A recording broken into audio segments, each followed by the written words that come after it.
pas adhérent, hein, pour faire la différence. Non, non, non. Mon travail de recherche, il s'intéressait au tissu cicatriciel principalement. Est-ce que les mobilisations qu'on fait dans la thérapie manuelle, ça contribuait à modifier le comportement de la cicatrice en tant que telle, du tissu cicatriciel? Et est-ce qu'on avait une interaction aussi avec le système nerveux périphérique via les mécanorécepteurs?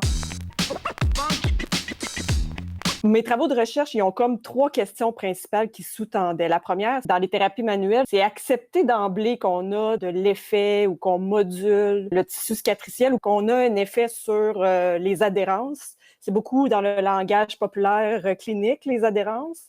Donc, ma première question, c'était, est-ce qu'on a vraiment une action là-dessus? La deuxième, c'était, puisque notre geste clinique, là, c'est la palpation principalement, est-ce que ce geste clinique-là a vraiment un effet sur la modulation de ces comportements-là? La troisième, c'était l'interaction avec le système nerveux concernant la douleur. Pour mon projet de recherche, c'était sur la cicatrice de césarienne. Donc, est-ce qu'on modulait la douleur de la cicatrice de césarienne de ces femmes-là et que ça pourrait devenir un intérêt clinique pour que les autres professionnels de la santé puissent mieux nous référer par la suite? Au début, quand j'ai commencé le projet, j'ai cherché quelle cicatrice ça allait être le plus intéressant de faire un projet là-dessus. Bizarrement, je ne sais pas pourquoi, mais je m'attendais que la cicatrice de césarienne, là, ça soit super gros exploré dans la littérature. Puis quand j'ai fait mes recherches, il y avait juste 4 études qui avaient été faites sur la cicatrice de césarienne en regard de la thérapie manuelle. Et les autres, il y avait, comme par exemple les brûlures, avaient un petit peu plus de littérature. La césarienne, là, c'est quand même la chirurgie la plus pratiquée dans le monde. Là, ça représente à peu près le quart des naissances. Donc, je m'attendais que ce soit une condition qui aurait été plus explorée que ça par les thérapies manuelles. Et malheureusement, non. Donc, c'est pour ça que j'ai choisi la cicatrice de césarienne. Dans le processus de recherche, il y a eu 2 études. La première, c'est une étude de fiabilité sur un appareil qui pouvait nous permettre de mesurer les comportements viscoélastiques ou les propriétés viscoélastiques du tissu cicatriciel. Parce que ce qui revient dans la littérature actuellement, c'est que les gens utilisent soit des questionnaires ou la palpation. Cliniquement, c'est accepté, c'est fiable, sauf que en recherche, ça devient dichotomique. Donc, ça devient absence ou présence d'un état tout simplement. Donc, il nous fallait un outil qui nous permettait d'aller au-delà de cette dichotomique-là pour bypasser la subjectivité de l'analyse. Après cette étude-là, on a pu prendre cet appareil-là qu'on a fiabilisé dans l'étude principale. C'était une étude clinique de type exploratoire, de type preuve de concept. Le preuve de concept, c'était vraiment parce que dans la littérature actuelle, il y avait rien qui mesurait objectivement le comportement du tissu cicatriciel. Tous les outils qui sont utilisés dans les autres études, il y a une nature subjective qui va avec ces outils-là. Preuve de concept aussi parce que on voulait voir si le geste de palpation de la compression sur le tissu cicatriciel allait faire changer le comportement du tissu. En fait, ce qu'on a trouvé, c'est super intéressant. On avait, dans l'étude principale, on a mis aussi un questionnaire pour compléter un peu la nature objective par la nature subjective d'un évaluateur qui allait palper la cicatrice. Qu'est-ce qu'on a trouvé, là, c'est qu'effectivement, avec des mobilisations du tissu cicatriciel, on a un effet sur le comportement de la cicatrice, mais principalement sur la raideur. Sur la raideur, ce qui est super intéressant, c'est que autant que objectivement que subjectivement, autant chez les participants que chez l'évaluateur, tout le monde perçoit la raideur en réduction. Plus on mobilisait la cicatrice, plus la raideur diminuait. Concernant les autres paramètres, parce que ce qu'il faut comprendre, c'est que les propriétés viscoélastiques, il y a comme 5 paramètres principalement. On a la raideur, l'élasticité, le tonus, mais aussi on a le temps de relaxation au stress mécanique et le temps d'élongation, qui est un ratio, en fait. Dans ces autres paramètres-là, on voit quand même des modulations, surtout après la deuxième mobilisation, mais puisque notre étude s'est faite sur un temps court, on ne peut pas savoir si à moyen ou long terme, ça pourrait continuer à être modulé ou même si la raideur pourrait continuer à diminuer. Aussi, concernant les douleurs, ce qu'on a pu voir, surtout pour la pression, c'est qu'on a une amélioration de la douleur à la pression. Donc, à la suite de démobilisation, on pouvait ajouter plus de compression sur le tissu cicatriciel avant que les participants puissent ressentir de la douleur. Et aussi, on avait le seuil de toucher léger qu'on a rajouté à l'étude pour aller chercher le plus de fibres nerveuses possible aussi. Sauf que cette variable-là, on est tellement hétérogène que c'est difficile de voir une variabilité assez constante. Mais on voit quand même que à la suite de mobilisation, on crée de l'hypoesthésie principalement. Donc, ça pourrait contribuer au fait que les gens ont moins de douleur après nos interventions.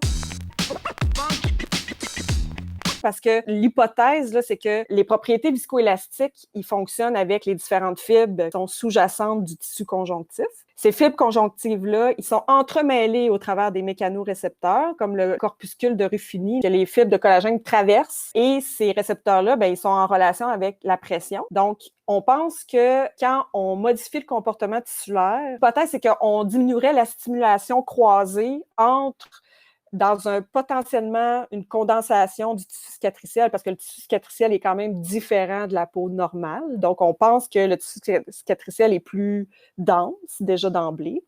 Pas adhérent, hein? Pour faire la différence. Non. Mais il pourrait être plus dense, qui ferait en sorte qu'au niveau des fibres nerveuses, il pourrait avoir de la stimulation qui est en évidence à ce moment-là, et qu'avec la mobilisation, ben, on diminuerait la stimulation neuronale. On a juste comparé si le tissu cicatriciel était vraiment différent de la peau normale, puis au niveau de la raideur, c'est vraiment différent. Au niveau du tonus, c'est vraiment différent. Mais au niveau de l'élasticité, ce n'est pas différent. La fiabilité, elle est faite intra-évaluateur et inter-évaluateur. Donc, est-ce que l'appareil va mesurer la même chose que ce soit moi, toi ou quelqu'un d'autre qui utilise l'appareil tout simplement? Mais effectivement, dans l'étude principale, autant la mesure sur l'appareil et avec la jonction avec le questionnaire qui évaluait la palpation subjective de l'évaluateur, autant l'appareil que l'évaluateur percevaient une diminution de raideur. Avec la main, on est capable de la raideur principalement, ça, on est capable de savoir qu'elle est là et on serait capable de savoir qu'elle diminue. On a fait seulement une mobilisation assez simple, qui ressemblait à un massage, qui durait à peu près une dizaine de minutes. L'idée de la preuve de concept, c'est qu'on ne sait pas quelle compression on doit mettre sur le tissu cicatriciel pour que ça change. Il n'y a aucune donnée là-dessus, c'est ça. Puis c'est tellement hétérogène au travers des cliniciens que c'est difficile, là. Donc, qu'est-ce qu'on a fait? C'est qu'on a construit un capteur de force qu'on a mis dans des gants. Et pendant qu'on faisait l'intervention, dans le fond, on calculait la force de compression. Il y avait une première force de compression qui était mise et on excédait de 10% environ la force de compression qu'on mettait sur le tissu cicatriciel. Et après ça, on faisait la mobilisation en restant dans cette raideur subjective-là du thérapeute. Dans la littérature actuelle, là, le tissu cicatriciel pour la cicatrice de césarienne principalement, ça pourrait prendre jusqu'à 2 ans de modification cellulaire. Donc, on voulait pas prendre les femmes parce que c'était répertorié que même après 3 mois, il y avait encore une augmentation du système nerveux, mais que ça commençait à descendre puis que les femmes, ils commençaient aussi à être plus homogènes dans leur mode de présentation, surtout au niveau de la douleur. Donc, on a pris des femmes qui avaient eu une césarienne entre 6 mois et maximum 2 ans. Les variables confondantes, c'est que, la douleur chez certaines participantes. On avait certaines participantes qui étaient en hyperesthésie encore. Donc, à ce moment-là, la compression devient un petit peu plus difficile parce qu'on enclenche un niveau de douleur plus rapidement. Il y a aussi que le niveau de raideur subjectif perçu par le thérapeute venait à être modulé tout dépendant si il y avait plus de tissu cicatriciel, tout dépendant comment la cicatrice elle était, si aussi il y avait un problème cicatriciel du genre des cicatrices hypertrophiques ou des cicatrices kéloïdes. Il y a ces variables-là, la douleur chez certaines qui nous empêchait de faire une compression, mais une compression avec plus 10% de force relative. Premièrement, c'est sûr qu'on peut juste supposer qu'on a une action sur les tissus cicatriciels superficiels avec cette étude-là. On ne peut pas faire d'extrapolation qu'on a un effet sur les tissus cicatriciels utérins ou même du fascia profond. Ça serait intéressant d'avoir soit des outils qui nous permettent de visualiser plus loin ces modifications-là ou ces modulations-là, parce que quand on regarde comment la cicatrice de césarienne elle est faite, on s'entend que c'est la chirurgie qui coupe le plus de tissu en une shot. On peut pas supposer qu'on a une action sur les cicatrices utérines, par exemple, au niveau du muscle utérin ou même du fascia profond. Si j'avais à recommencer cette étude-là, il y en a certains qui auraient voulu qu'on fasse juste une compression puis qu'on attende voir si on a le même effet que la mobilisation. On pense que la mobilisation, ça crée un effet de cisaillement qui est quand même important dans le traitement clinique, en fait. Considérant les adhérences, que là, présentement, avec notre étude, on ne peut pas aller voir en profondeur si il y en a, puis si on a un effet. On pourrait aller explorer cette avenue-là au niveau du petit bassin et ça pourrait contribuer pour la rééducation périnéale là, pour certaines femmes qui ont des césariennes puis qu'après ça, ils ont des douleurs au niveau de l'abdomen et de la région pelvienne, tout simplement.